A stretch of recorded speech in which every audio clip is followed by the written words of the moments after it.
Вата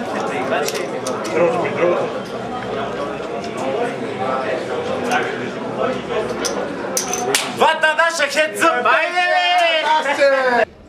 Здравейте от Казино Принцес, при мен е третия отпаднал от турнира, Бахар Муса.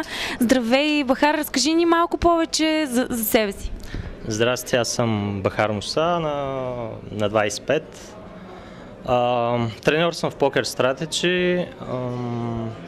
Играя турнири, sit and go турнири, както се казва, 45 човека. Какво друго? Играя покер от 3 години. Горе-долу това е. Българите добри ученици ли са? Да, определено има доста добри играчи вече, които се развиват и като цяло доста добре се развива покера в България. И така ти отговарям и на въпрос, мисля, доста добри ученици. Ти отпадна трети, отново го повтарям, от турнира. С какво отпадна и кой те дигна?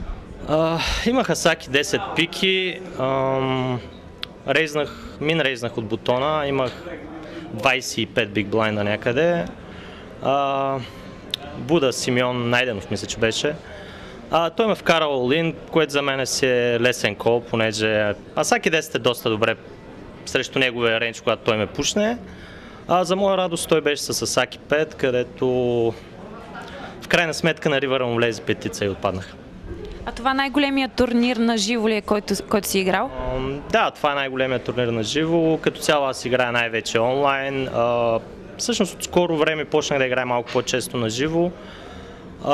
И да, това е най-големия. Като цяло, когато играя онлайн, играя пак с средни нива и високи турнири, така че нивото тук не ме притесни и мисля, че играх доста добре като цяло.